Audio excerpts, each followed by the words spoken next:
Hi, I'm Ben Richardson, and you're listening to the Karate Podcast, where we talk about karate, the competitive sport of kumite, and the warrior's journey. Brought to you in association with Kumite Coach, the world's first progressive online high-definition coaching platform, created by coaches and fighters for coaches, fighters, and students of karate. Join kumitecoach.com today and take your karate to the next level. Okay guys, welcome to season 2 of the Karate Podcast. It's brand new. I've got co-host Tom Phillips here with me, and today we have a fantastic karateka with us in Rebecca Craig. She's Junior European Bronze Medalist. She's an under 21 WKF Youth League silver medalist. She is a multiple champion of BKF competitions, multiple Scottish national champion as well. Still so young and done so much. Currently focusing on her coaching, but we're going to find out all about her story today. So welcome, Rebecca. Thanks for joining us on the podcast. Thank you so much for having me. Thank you. I really appreciate it. That's an absolute pleasure. So as always, we just like to find out how you found karate and what got you sort of started in the sport. Yeah, so mine's not really a normal story, as I would call it. It's so weird, actually. Whenever I tell someone the story why I started karate, that they're like, really? Like, is that how you started? And I'm like, yeah, it is, basically. So primary one, when you're in primary one, you get the leaflets to say, do you want to do football, basketball, dancing? And I remember Chris came in with his leaflets and was like, does anyone want to do the martial art of karate? And I thought, yeah, why not? At this point, 5-6 years old, I was like, oh, karate's nothing. It'll be fine. I'll be fine. Not a problem.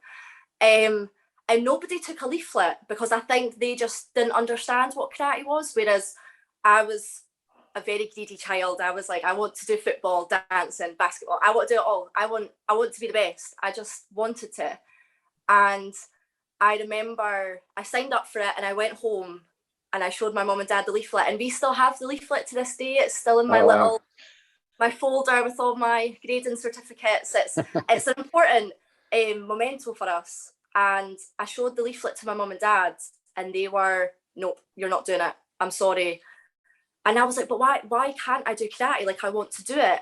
And they were like, but Rebecca, karate is a martial art. It involves kicking and punching people. And, are you not a bit afraid that you might get hit in the face by someone? And I was just like, oh, cool. I can punch and kick people. Not a problem. It just went so over my head. And to be honest, I think now that I'm 23 years old and I've been doing karate now for 18 years, I think if I didn't pick up that leaflet, and I think myself, if I just didn't have that mentality in primary one, I don't think I'd be here. Like, it's such like a weird vision almost, that I think that if I just wasn't so energetic and just so happy to try anything, I don't think I'd be doing karate to this day. And it is a scary thought that I mentioned it the other day, because we do grassroots. We do 4 kumite grassroots throughout the year and 4 kata grassroots throughout the year. And a lot of parents ask students, like, how did you get involved in karate? And I'll tell them that exact story, and they'll be like, oh, no, you didn't. No, that's not true. And then they'll ask my mum and dad, and they'll be like, yeah, we didn't want Rebecca to do karate. Like, we wanted her to do ballet or football. Like, it's just, I think because it was different, because I've got an older brother and an older sister, so they done athletics. So I think my mum and dad were just very, Rebecca's the youngest child. She might follow in her brother and sister's footsteps. Whereas watching my brother and sister compete, I was bored. I was like, wow, is that it? You've ran 100 meters. Wow. I was so like, no, that's not for me. And the minute Chris gave me a suit and my own set of hand pads, I just knew that this was going to go somewhere. It's so weird at such a young age that you just know. And then I always say that to some parents when their children, because we now have a junior Jedi club. And when I see the wee 4 and 5 year olds, I'm like, oh, that was me when I was a good 20 years ago. Yeah, so amazing. yeah, it's not, I wouldn't say it's your typical story, but I would say it's a very different, like it's a different path.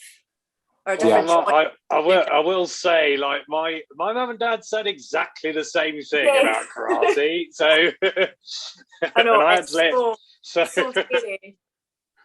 So we get, sorry Tom, we get a lot of students who do want to sign up when they're 5 or 4, but it's a very short-lived love affair with karate. Was there something in particular you remember that stood out to you as a sport, or was there a point in your development that you just hooked you in and you knew that this was going to be a long-term venture? Yeah, actually, I was telling my mum that the other day when I was preparing for this. I remember, oh my god, this is a very long time ago.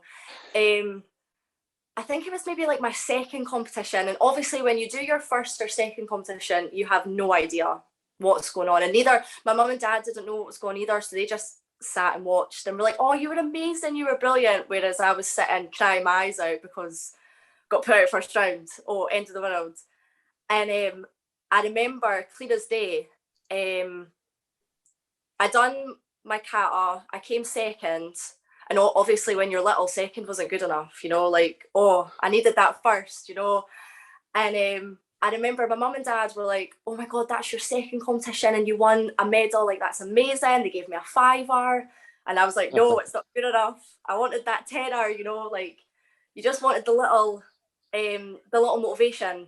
And I remember Chris pulled me over and was like, can we have a chat? And obviously you're a bit panicky thinking, oh no, my coach wants to chat with me, oh no, that's it, I'm done, Chris is disappointed in me. And I remember Chris just giving me the biggest hug and saying how proud he was of me, and just said to me, he was like, if you trust me, we're going to get somewhere. And I think just the fact that my own coach was proud of me at such a young age, it just made training so much easier, and it just made comp so much easier, that like we went back to training, we'd done our own wee thing, we went back to a comp. Yeah, I maybe done well, maybe I didn't, but Chris always came over and told me he was proud of me. And I think it was just the fact that my coach was proud of me. I wasn't bothered if I got beat anymore or if I never won a medal. I think it was just the fact that my own coach gave me a hug, told me he was proud of me, and said, if you trust me and we'll get somewhere. And I think at a young age, it was very important, and I think it was needed to hear that my own coach was proud of me. But I think that's why when I coach little ones, regardless how they do, I'm very motivated to tell them I'm proud of you, because I think hearing those words, it means a lot. Yeah. No, do you think when you're at school and in other aspects of your life that has that same kind of an influence? Can it work kind of if you're at school and things like that as well? And should it? Or does it take that kind of thing that you've really chosen? So knowing that you've chosen karate as doing something specific, does that change it at all? What do you mean? Sorry. So in terms of the difference between when you're at school generally, and you're being taught lessons by your teachers and things like that, do you think that having a coach in kind of a sport that you've chosen to do rather than a teacher in a lesson do you reckon that has more influence? I think because I've known Chris basically my whole life, and I think because we've created such like a bond, like it's a like a brother-sister relationship. Like I think I see him as a fatherly figure, so I think I'm more comfortable to approach Chris in any situation. But then it is kind of the same in school, that I did, if I needed that from a teacher, I would have asked, and I would have got the same help. But I think school and sport is two different aspects. It's very hard to juggle and judge. But I think now that when I do active skills at school, or if I'm like asking pupils how they're getting on at school, it is very different from when I was at school. It was very, oh, well, if you're interested in your sport, Rebecca, just you go and do your sport. My school were great, absolutely. They were brilliant. They encouraged me to go and compete and stuff. But I think when I was at school 16 years ago, oh, that's a very bad number. I think it was different, you know, that they knew if you were school or sport, they knew what you were more focused on. But I did want to focus on school as well, because obviously, you know, you want to get an education at the end of the day. Yeah. As someone who was already competing as they're going through school, I often find that younger people struggle to manage, you know, staying in karate, particularly as they reach GCSEs or A levels, and there's quite a big dropout. And I think once people drop out of competition, you know, it's quite daunting to then, you know, try to get back into it. Yeah. So how did you manage to get through that period and keep yourself focused? So when I done national fives and hires, that's the equivalent of GCSEs.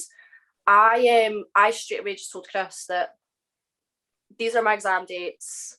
I'm not going to be training as much. I basically just told him how it was, and he was very understanding, very, very considerate, and very not willing, but it was almost like, yeah, I understand. Like, of course you've got exams. Why? I wouldn't expect you to train 7 days a week if you've got an exam first thing in the morning. But at the same time, I was in quite like an enclosed bubble when I was sitting my exams, because I was very, oh my God, I've got exams, I need to prepare, but I've also got the Europeans 2 weeks later. I'll be honest, I was very, sport's more important to me. My sport is more important. My exams can wait. And it wasn't until I think the end of 5th year, coming on 6th year, that I clicked and I was like, no, I do need a balance. And it wasn't until Chris said to me, he was like, if you need a week off, a month off, a year off, whatever you need off, just take it, because I know that you're preparing for your exams. He was like, but you do know that the dojo is here the minute you're finished, that we're all going to be here waiting for you the minute you come back. And it's just nice that the minute exams hit, Chris is very, right, okay, that's fine, go do your thing, doesn't pester you, just leaves you be, really, just lets you get on with it. And the minute you're back, it's just nice to get that warm welcome, you know, a wee high five, pat on the back. Like, he asks, how do you think you got on? And I think for me, I think I took it too late. I was sport related. I had no care for exams whatsoever, because the way that the Europeans and Worlds fell, they were too close to one another.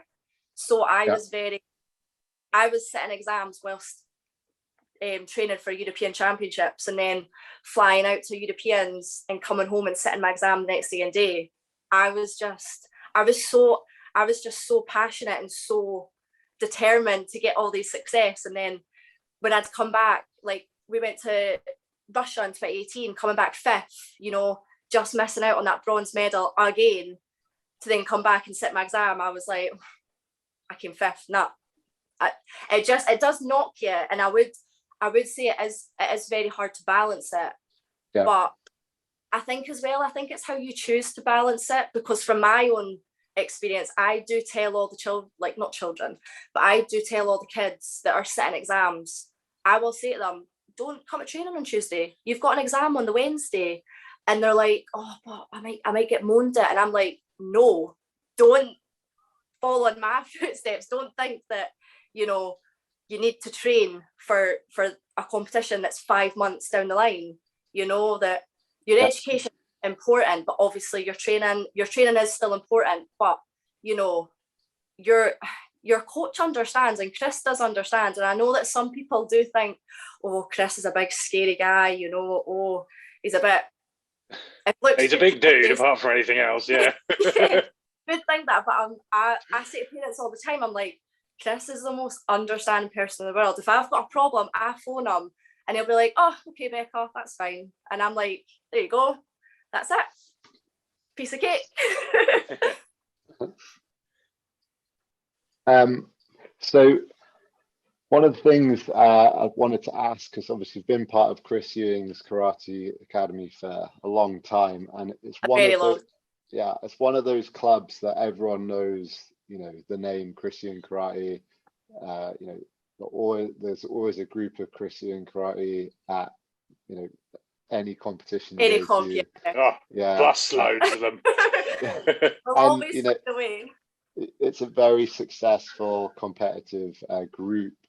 What are some of the I guess some of the methods you feel that Chris employs really well to develop competitors that you feel possibly other clubs could learn from?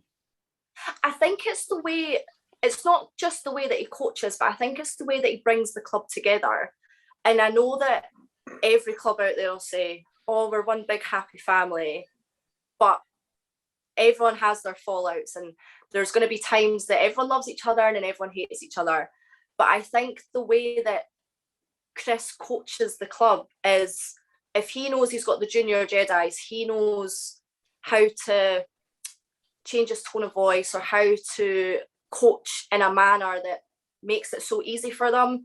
And then when he gets to the A, B squads, the elite squads, it's very advanced and more reliable to what they would do in competition.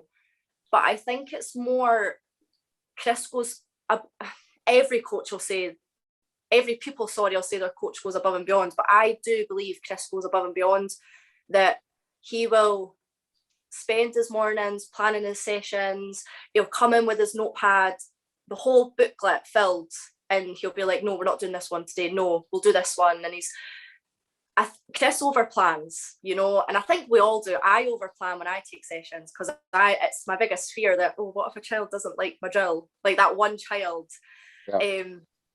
But I think it's the way that he coaches as well. He knows how his fighters fight. And he knows what we need and what we don't need. And I appreciate it as a fighter. And I know that a lot of his kids appreciate it as well. They might not say it, but they've told their club captains, because I'm a senior club captain within the club. And it's more, when he comes over, he'll watch you do the drill. And whatever he says to me might not be the same what he says to someone else, but he says it just so right. Like he'll come over to me and just say, oh, right, next time, you know, make sure your hand's in the right bit. And one of the children will go, oh my God, are you not worried that Chris said something bad to you? And I'm like, no, because he came over and he helped me, and now it's just stuck like glue, you know. And there's everyone always has a session that's so bad, and, you know, the coach will be in a bad mood. But Chris does have his bad moods. Everyone has bad moods. I do. But it's the way that he does it as well, you know, that he's just so polite in his classes as well. That he doesn't, I know that you have probably seen Chris and think, oh, polite, absolutely not. But he's just so well mannered in the club, you know, he's just so energetic, and I think that's what makes the kids want to grow. And I think as well, it's the wee ones, like especially the boys, nothing against the girls, but I think, see when Chris is in his gi with his black belt on and he's sparring one of the younger ones, or he's just going around speaking to folk, the amount of little ones that say, I'm going to be him when I'm older. And I'm like, good for you. Like, why would you not want to be like your coach when you're older? I know someone probably sees me in a gi and goes, oh, she's not put her gi on properly. Might want to sort her out. And I'm like, oh, okay, thanks. But I think it's just, I don't think Chris realises either. I think he's so used to turning up, coaching, going home. He's in that same work cycle that I don't think he realises that the kids do benefit from the way he coaches. And it's just the little things. And he's a very understanding coach, that one of the other students and the senior club captain, Greg Anderson, Chris is never ashamed if he gets something wrong. So Greg sometimes might challenge him and Chris will take a step back and go, oh yeah, actually, you're right. And he's just so, what's the word? He's not welcoming, that's not the right word. He's just so understanding. Yeah. And I think just the way he plans it, and I always say to my pupils before I coach, I always say I want you to have fun, because fun is the most important part of physical activity and stuff. Yeah. And I know that Chris will never say it, and I don't know if he ever sees it, but from my perspective and other students, we always see that as classes, they always come off probably tired with bright red faces, but I'll say to them, oh, did you enjoy that class? And they'll go, oh yeah, it was brilliant. Chris gave me a hug. And I'm like, it's just those wee things that it just makes a big difference. And what was the transition? Because obviously, if you in Wadakai, you'd practice both kata and kumite at some point. What was the instigator for you to move your focus into kumite as opposed to kata? So I don't like kata. I don't like it. It's not that I don't like it, I just don't think I'm very good at it. But it's something you either love it or hate it. See, when I was younger, I loved it. I really did. But I think there was one competition we went to, I think it was the Banzai Open, and Chris entered us all in kata, all in kumite, and he took a step back and was like, oh wow, like the other countries, because they do all styles, it made us think, oh wow, because I've never seen all style kata before. So I thought, oh, my Pinan kata, I'll be great, not a problem. And then you kind of got the realization that no, that's not the only style, sorry. And when I turned 14, I applied for the national squad, and I was unsuccessful, so I tried again in 15. And when I turned 14, that was the decision that I made to go, do you know what? I'm not going to go for my second Dan. I've already got my first Dan. I'm more than happy. I do not want to sit another grade in because it's very stressful. I just don't like it. It's not for, like, I'm happy being a first Dan. I think it's great. If I could go for it, I would, but I'll stick with my first Dan. And at 14, I think because I got rejected from the national squad, I think that's what made me, it did make me angry, because it was another teammate, another girl from our club that went for the same spot. I think it was just more that year, when I was 14, it just made so much more sense for me just to do fighting classes, just concentrate on kumite, just get better at fighting, because I wanted to prove to the national squad, I wanted to prove to Jerry and Jim that I should have been picked to go to, I can't remember, I think it was Turkey. I should have been to the Europeans. And I do think it did work, because I spent that whole year just doing so many fighting classes. I done extra training with Chris. I just basically went back to basics. You just stuck with simple techniques, got your stance, movement. I had to wear that face mask, and the body armor. So I had to adapt to all that. And then I got picked for the WKF Worlds in 2013 and came 7th. So I think maybe that is what I needed. I think just cutting off basics and kata, everything, and just solely focus on kumite, I think is what driven me, and I think that's what's gotten to me now. Fantastic. With regard to your competitions, you said you had your second competition, you won a medal. Was that something that just continued to happen for you, or was there a point where the level of competition changed, you found you weren't successful, you had to build back up, or is it just a steady progression of success? No, I do remember, for some reason, I think it was 12 to 13, because I think when I was competing, it was ages and weights, and then they changed it all just to years, and now I think they're bringing it back. But I remember, I think it was 12 to 13, and that's when, like, a million girls done karate. So if you went to the Scottish Open, you had 50 in your category, and it was like when you were 12, you thought, oh my god, 50, like, oh, I'm going to be here forever, like, just want to get put out, just get this done with.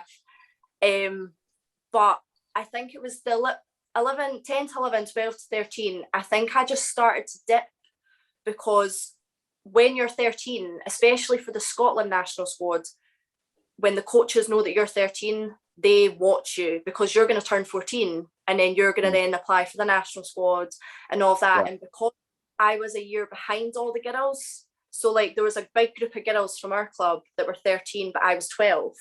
So they were the favourites to watch, and they were the favourites to win. And because I had just moved into that category, I was like a nobody.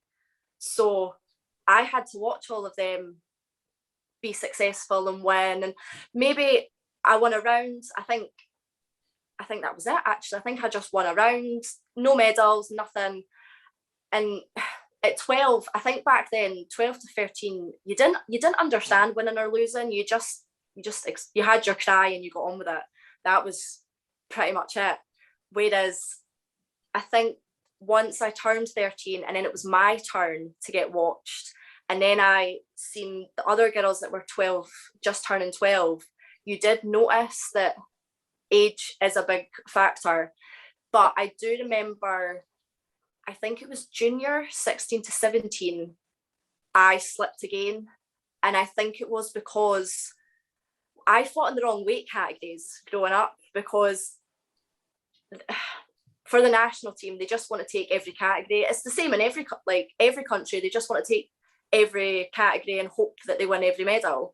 So at 5'4", I had to fight plus 54. So, you know, those girls were giants, and then there's me, and I love it, but I can laugh about it. But when my mum and dad used to take photos of me at Europeans and Worlds, all lining up, and they'd be like, oh, there's Rebecca. I stuck out like a sore thumb, because I was just the small wee hang, I was like, oh well, is what it is. Come 7th, it's fine. But to jump to minus 59, it was too difficult. And unfortunately, I was not going to put my body through the weight loss and trying to lose that much, because it is a lot to ask a 16-year-old to lose kilos and weight. It's not healthy if your body's still growing. Yeah. But I do remember junior, the 16 to 17 was it was horrible for me, because I was going to Europeans, and I was just winning a round, but I was winning like 1-0. And then the coaches were like, oh, but you done fine. And I'm like, no, to me, that's not acceptable. And I think I was just too hard on myself, that I done so well at cadet, I settled in, and then 2 years, 16 and 17, I was getting nowhere. So it was difficult to perk myself back up, because Chris again was like, you'll be fine, like you've just got to adapt to how you fight to fight taller people. But I was just very like, I'm never going to grow, Chris. I'm never going to lose weight. Like, this is me. They need to make another weight category. I was just very, I was very, not rude, but I told myself, nah, that you can't do it. Like, junior just was not a good year for me. And I think turning 18 and then going to Bulgaria and coming third, I think that was just like the icing on the cake. It just, for such a horrible 2 years, and trying so hard and being unsuccessful, and going any comp that I went to around the world, even when we went to Japan for the WADO Worlds, I got put out first round. I was just like, my 16 to 17, my junior category, oh, that was not the best. But now I'm like, I can speak about it, and I can pass that on to the juniors now. Whereas when I was a junior, I was very, no, that's it, I'm done. What am I going to get? I'm not going to get anywhere. I'm only winning around 1-0. Whereas now, when you think about it, you've won a round, so it doesn't matter how many points you scored. It was a very different mindset for me back then compared to juniors now. Yeah. And so what do you consider to be your kind of proudest achievement in terms of competing? So that's obviously your darkest time, but what do you consider to be proudest achievement and proudest moment? So it was when I won the under 21 bronze medal and when I won the silver K1 medal. But I think it's more important because 2017, the start of 2017 was just such a horrible year for me. It was really horrible just because I was still a junior. You know, I was very, oh, here we go, another category. Let's do bad. And it was just such a surreal moment that I remember. Like when I got beat to get into the final, I was mortified. You know, on the floor, rolling about, greeting. I was like, no, I can't deal with this. And then I sat in the waiting area with Jerry, and we just sat and chatted. And then I went on, got the third medal, and I came off, and he hugged me. And I've got the video. I just looked so clueless. I was like, oh, I've got another fight. I was just so over my head, and all the Scotland squad came down and hugged me, and I was like, guys, like, why are you hugging me? Like, just, I've got another fight. Like, leave me alone. But I think I'm so glad Jerry done that. Jerry was like, you need to win 2 fights to get the bronze medal. Whereas if I thought, sorry, I've only got 1 fight, that's it. It's never, never. And I did get beat. I think it wouldn't have motivated me as much. I was very, I need to get through this round, and then I'll mentally prepare myself. Whereas when I stood on the mat, I was just like, get through this round, Becca. I was so clueless that there was a bronze medal at stake. But I think that really helped me. Like, I think if I knew I was fighting for a bronze medal, I don't think I might have medalled. I don't know. But it was nice. And then to come away and go to the Youth Cup in Umag, it was just such a nice feeling, because when you go, you know, you had Haruna and Douglas Bros, Vicky from Greece, everyone knew who they were. But it was just so nice that when I was in the under 21 mat, me and Dorota, the Poland girl, we still stay in contact. Everyone came up and wanted photos with us. And I was just like, oh my God, I now know what it feels like. Whereas I was always like, oh, can I get a photo of you? Because, you know, you medalled at that comp. Whereas everyone knew who Rebecca Craig was. And it was just such a nice feeling. They were always like, that's Rebecca Craig from CEK. Like, she's over there. And Chris was loving this. Chris was very, I bet he was. Yeah, he was like, oh, Christian Karate. And I was like, it's my name, Chris, but okay. I was like, I didn't care. But it must have been a great feeling for him as well, that coaches were like, oh, you have a bronze medalist. And he was like, yeah, my club now has a European medal. So again, it must have been a nice feeling for him. But definitely 2017 was my year. Unfortunately, my granddad passed at the end of the year. So I think that's what made those moments better, if that made sense. Because he was just, I don't know what it was, but he was very, because he was my best friend, he was. And before, like, he took me to all my trainings with my dad. And before I went to Bulgaria, he was like, oh, I've got a gut feeling. He was like, this is going to be your year. So, I mean, it just makes the moment even more special knowing that he got to see it. It's just one of those feelings, yeah. And when you go to competitions, do you have have like a set ritual that you have? I'm assuming that you tend to be there all day coaching kids. Yeah. And then you've got to compete, and then you've got to compete yourself. So do you have a kind of your preset rituals for yourself? And then does anything change if you say get into the final? What you do then as well? Yeah, I think everyone has their own head to toe routine.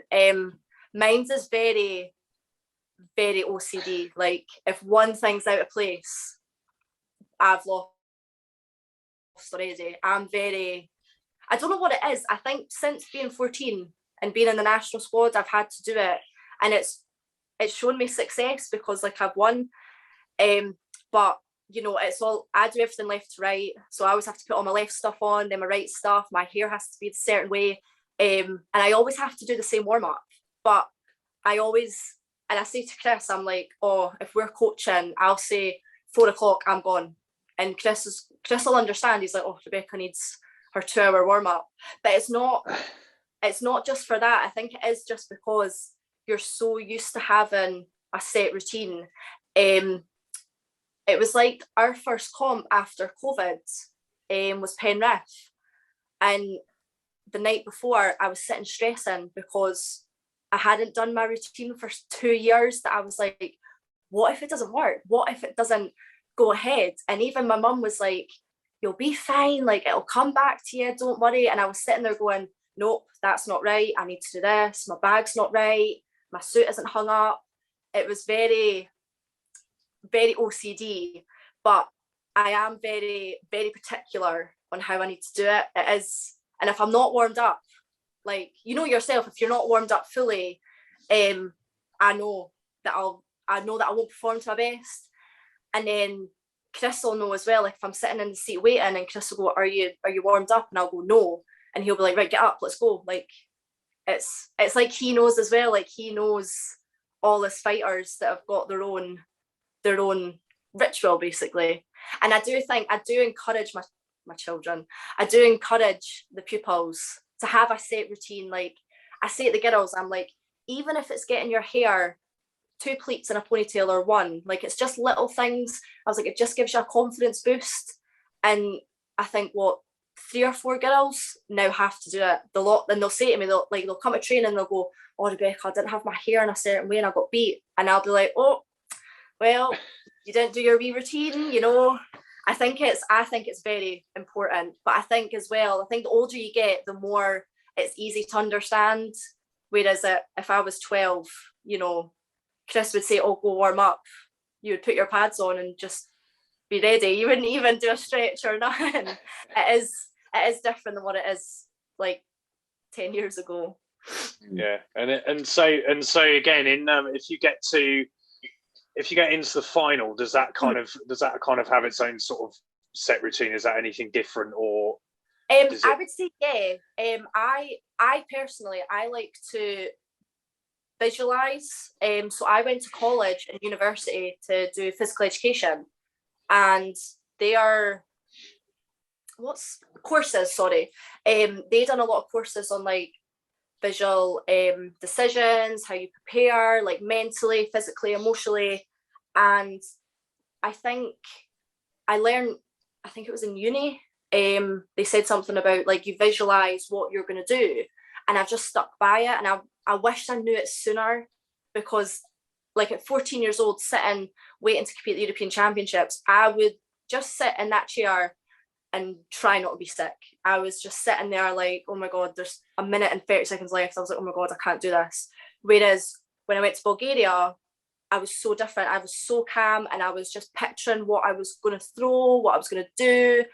And especially when I'm in the final, it's very, I think I picture it differently, but I am very bad at overthinking. I am very, oh, but she threw this, she threw that, she might throw this, she might throw that, she might not throw anything, she might be completely different because she knows how I fight. But especially for the final, I prefer to change it.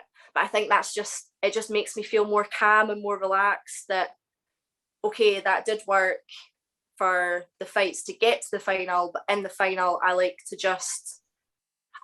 kind of take a step back and just think it's the first round again. I personally don't like fighting knowing that I'm fighting for a medal. I kind of try and block that out, because I think it puts a lot of pressure on you. And I was speaking to Corey Fatal. She won the Europeans in Hungary in 2020, and she just said the complete opposite. She was just very, nope, I thought about what I was doing and I was going to do it. And I was just like, oh my God, that's so weird that we are totally different people. Like, it's not a bad thing. Like, everyone thinks differently. Whereas she was just happy to continue her own thing. Whereas the minute I'm in a final or in for a bronze medal match, I've got to start from scratch. I just have to get rid of all of that and just start again. And I know myself, if I've not got rid of it before the final, I know that I'll freak. And I think as well, Chris is so good at reading body language that he can just stand and look at me and go, you need to get rid of those emotions, like you need to get rid of the thoughts, and you've only got 3 minutes to try and get rid of the negative thoughts and prepare yourself for a final, whilst they are standing in blue, like doing their own thing, knowing they're going to win or think they're going to win or whatever they're going to do. That's what I like to do anyway. I just think it puts me at ease. Do you have a focus on the outcome when you're competing, or do you try and focus on processes that are more controllable by yourself? I prefer the process. Of course, like outcomes are very good, but I think just me, because I get in my head a lot, and I think it's very dangerous when you get into your head, and it's very hard to just get out. But I just like to trust the process. You know, there's times that Chris or any coach will say, whatever you throw in the dojo is what you should throw on the mat, or what you want to practice, you then put on the mat. And I always, every time I'm at the club, Chris will always say, oh, practice that here and you'll do it at a comp. And I'll say, no, I won't. I'll never throw that. Absolutely not. And then I throw it. So that's the process going. I do try and think of the outcome and think, right, okay, this is a big comp. You know, if I medal, this is going to be a great feeling. But for me, it's just about the process and just trying to make sure that I can do what I do best. It's like we're going to Sweden for the Swedish Open. I think it's in 2 weeks. And my main focus is just about the process. That fair enough, COVID's happened and we've trained through COVID. It is just now the process of trying to get back into competitions instead of the thought, I'm going to Sweden to win. It's, to me, it's just for me, it is just about getting back into that international feeling. Yeah. Well, yeah. So COVID, what happened in the club? So how did it kind of start with, like, the coaching? What sort of channels did it go down? What was your role in that? COVID, I can't remember what day it happened. COVID started on a Monday, say. 23rd of March. Yeah. 23rd of March, that's all right. Oh, well, it's his birthday. That was awful. COVID started, and then 2 days later, Chris just posted all over Facebook, like on the club details and stuff. This is what we're going to do, and we're going to do this, we're going to do that. And I was just like, no, we're not. That can't happen. I can't do that. That's not, because I was just so clueless with technology. And then about a week later, Chris got like Zoom and all that organised, and it was just a case of the club funds were covering some of it, and then obviously you'd pay for the rest. And it was just a case of all the classes were just done online. And Chris was just, I think it was actually, I was quite shocked. I was like, wow, that was very quick.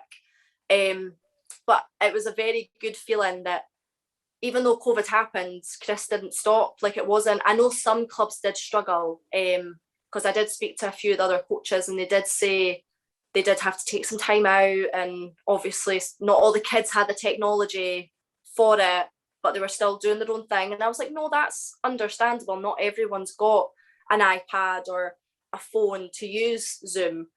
But Chris was very, very understanding and was very willing to understand what was going on. That he just turned to Zoom, done all his classes online. I hated all of them because I think it's because I could see myself doing it, and I was like, is that what I look like on camera? I was like, oh. And then when he picked someone, and I had to do it in my kitchen, so I was just like, oh, this is not for me. And then we got a puppy, so he was always in the Zoom when I was like doing my classes, and it was just a big, I mean, I enjoyed Ben knows a bit about that right now. I loved it, and I did, it was great doing it all. And then when I got to coach sometimes, so we all got a turn to take classes and stuff, and I loved it, but I hated it at the same time because my face was just on everyone's screens. And I was like, I'm so sorry that you're just going to have to look at my face for an hour. Like, it was just so, I was like, no, I don't want to do this. But no, like, it's just a confidence thing. But I mean, I think if someone didn't mention Zoom, I do think it would have been a struggle. It would have been the same for everyone else. You know, it's what do we do now? but I still think it was not brilliant.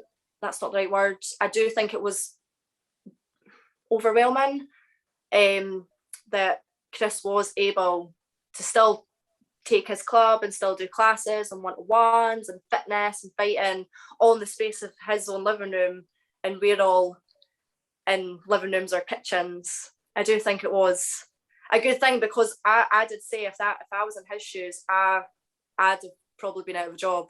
I wouldn't have been able to do that. I wouldn't have even known what to have done. So it is a thing.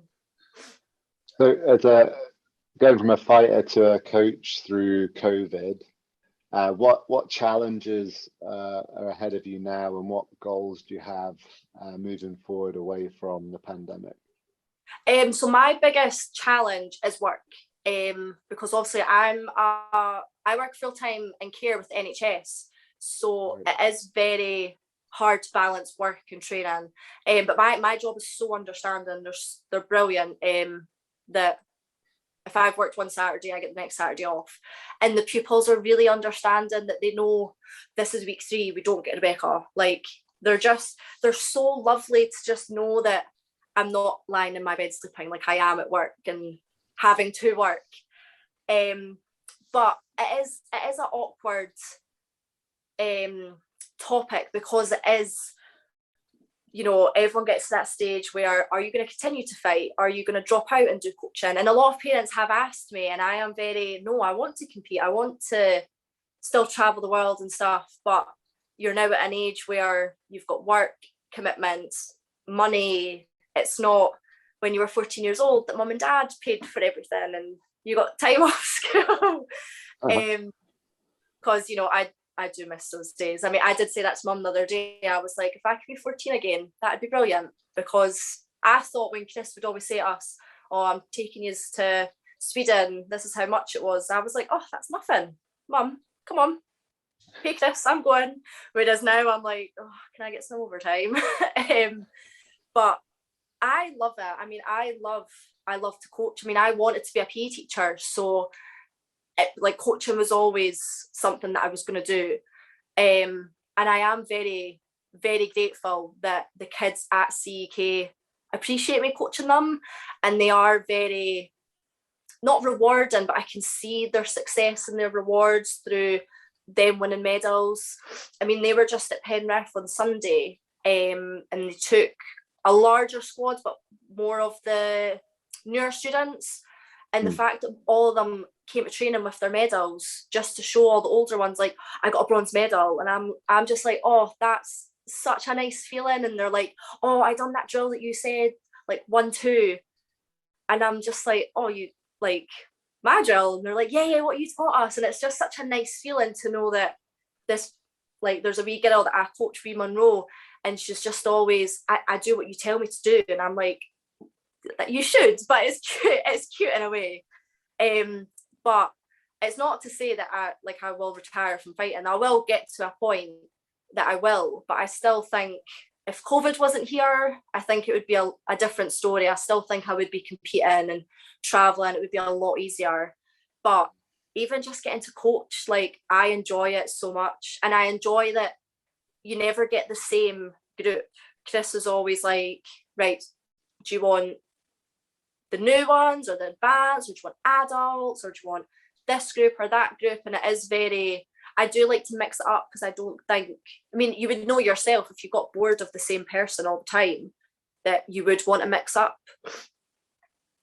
Yeah, right. And as a fighter and someone who's, you know, got to a very high level in competition, are there, and obviously Chris has been a huge influence in your career, but are there other fighters out there that you look at, that you want to, or that you maybe imitate in your style, or you've taken things from their fighting strategies or skills and added to your own game? Are there any inspirations out there in particular for you? Yeah, so when I grew up, it might have been the same as yourselves. Our national team were always, you don't want France first round and you don't want Turkey first round, because they are just amazing. Whereas I remember one of the girls in the national squad, Neve, was just like, badge is a badge, doesn't really matter. And that motto's just stuck with me. But growing up, I was obsessed with the French national team. It was just something about the female. I think because I'm a female, I never really watched the males. Like, I like watching them, I do. But I think I was more drawn to the female fighters. And every Europeans and every Worlds, the minute someone from France was on the tatami, I was like, don't talk to me, I need to watch them. Even if they got beat, I was just like, I need to watch them. And a girl that was always in my category was Gwendolyn Philippi from France. I think she's now retired. She's only a couple of years younger than me. And there was just something about her that I remember watching her, and I was sitting beside someone, they were like, oh, she looks really nervous. She just didn't look the part. She didn't look like she wanted to be there. And then she was just beating everyone 8-0, 9-0, 10-1. And then she turned senior and everyone was like, I don't want her. Like, she's just so good, winning K1s, Worlds, Europeans. And she was just so amazing. And there was just the one thing I did steal from her, actually. Every time she went on the mat, before she's done anything, she always done this wee thing with her toes. She just kicked her feet out. And I kid you not, I done it in Bulgaria and I done really well. So I went up to her and I was like, oh, thank you so much. I just copied what you did. Totally went over her head. And I was like, I know what I mean. But her, it's just the way that when she's fighting, she just charges. Like, she just doesn't stop. She just keeps going. Even when the ref says yummy, she's still going. And something about her, like, passion is what I really liked about her. So I was very drawn to her. And then there was someone from Turkey as well that I was very drawn to. I think she was the plus 68 girl. But growing up, I was always, your Agiev and your Haruna and your Da Costa. So I was amazed by them. But I think I found it very hard, not to mimic their style, but I found it very challenging because they like their sweeps. Whereas I don't want to do a sweep. I just don't like sweeps. I will avoid them at all costs. I will happily take a warning. That's fine by me. But I think it was more Agiev that it was just his like fast footwork that he was able to get from one corner to the next in like a split second. And I was always like, how can you move so fast? But I think I was saying that to Chris. I think I enjoy watching him fight because he's so small compared to the other fighters, because he is very small for category. Yeah. So I think kind of way I was a bit like, oh, I do know how you feel, like it's fine. But then if he's winning, I'm like, oh, I don't know how that feels, sorry. But I did like the way he fights. And then recently, I'm obsessed with I can't pronounce her name, a vet from Bulgaria. She just won the Olympics for -55. And Joanna, the -61 Serbian. There's just something about both of them that they're just, like I was saying that to Greg not that long ago, that see when you watch them fight, they just don't look like they want to be there. They're just so relaxed, and it's almost intimidating, because when I was watching it on the Olympics, I was screaming at the telly. I was like, why are you not attacking her? Like, why is no one doing anything? And then the minute someone charged in, she just scored. And then I would sit there and go, oh, well, that's maybe why. Don't listen just as well. I'm not your coach. That's fine, because I'd be sitting there screaming. But I think, and then I said that to Greg, I was like, I think it's amazing that I'm older and I'm inspired. I think she's maybe 19 or 20, the Bulgarian. I was like, but I'm inspired by someone younger than me. I was like, but there's nothing wrong with that. I was like, Corey Fatal from our club, she inspires me.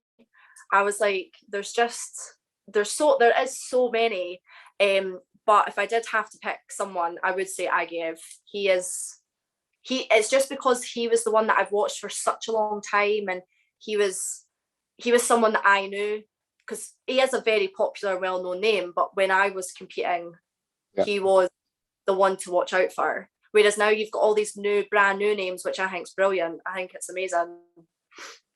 Do you think it's how are you feeling being a female in the sport these days? And do you feel like the kind of the culture of that is changing now and moving in the right direction? Do you think more can be done? And how's it kind of run sort of in sort of Scotland and in your club where you are? Do you think it's kind of they're investing in it in the right way and that it's moving in the direction it should? I think it is and it isn't. I think it's very hard for women in sport, and I think it's very difficult when men find out that you do karate. I think it's very, is it demeaning? It's very like, I find it quite uncomfortable when you speak to someone and they'll be like, oh, you look in great shape, like what do you do? And I'll say, oh, I do karate, and they just, no, absolutely not. And I think it is quite hard. And you know, when I was at school, you know, you always had the boys that were like, oh, you do karate, you can punch a tree. And it's like, that's not karate. Like, it's just so funny. Like, we can laugh about it, or like, oh, you can break a brick. And it's like, yeah, I can. I obviously cannot, but I would just say it because you just do. But was it 2015 or 2016? There was a big increase in female participation, just like in karate and sport altogether. But I still think it is a challenge, just because I think it's more like personal opinions. And, you know, do I want to do karate? Does it look good for me? Or should I do a normal girl sport of dance and hockey? And I do think that some schools don't really appreciate it. That my school, I went to Dunbar Grammar School, and they did not care. Like, if you'd done a sport, you'd done a sport. They were so understanding, like such a lovely school that I went to. Whereas there's pupils from CEK that their school are very, no, girls shouldn't do karate. No, they don't agree with it, and it is a challenge to this day. But I think it is difficult, because I think no matter what you do, you can encourage girls any way whatsoever to do the sport. And I think it is just down to preference. But then, you know, you've seen all over social media, and some clubs have tried it, you know, just a female class, or just females training with females, just stuff like that. And there has been a big increase in it. And before, I think it was just before COVID, at one of the last comps, I think it was the Scottish, that it was mentioned that there was I think it was the highest number that Scotland's ever had for females competing in a competition. Like, the hall was just filled with women, and then your odds maybe 30 boys that were competing. So I think it's a very difficult one, because you can't just say to someone, do the sport. It is a challenge. And I think as well, it's hard because people don't know what karate is. I think everyone knows what, say to people, no, like karate is just I think it's a normal sport. I think it's brilliant, but that's just my opinion. Circuit, you also know that not only is Chris Ewing's lot pretty massive, but also his girls that he's got are murderers. Oh yeah, well. Yeah. So yeah. The girls are not shy, I will say that. So there, yeah. So that's definitely a strong point of that. Yeah. Well, Rebecca, we're just about out of time now, so I just want to say thank you very much for being on the podcast. It's been really great to hear your story. Absolute pleasure. We wish you every success in the future. We'd love to see you back in the competitive scene, and love to get you back on in the future. Oh no, that'd be brilliant. Thank you. Our pleasure. So thank you very much again, and all the best. Thank you so much. Nice one. Thank you very much. Take care. Thank you.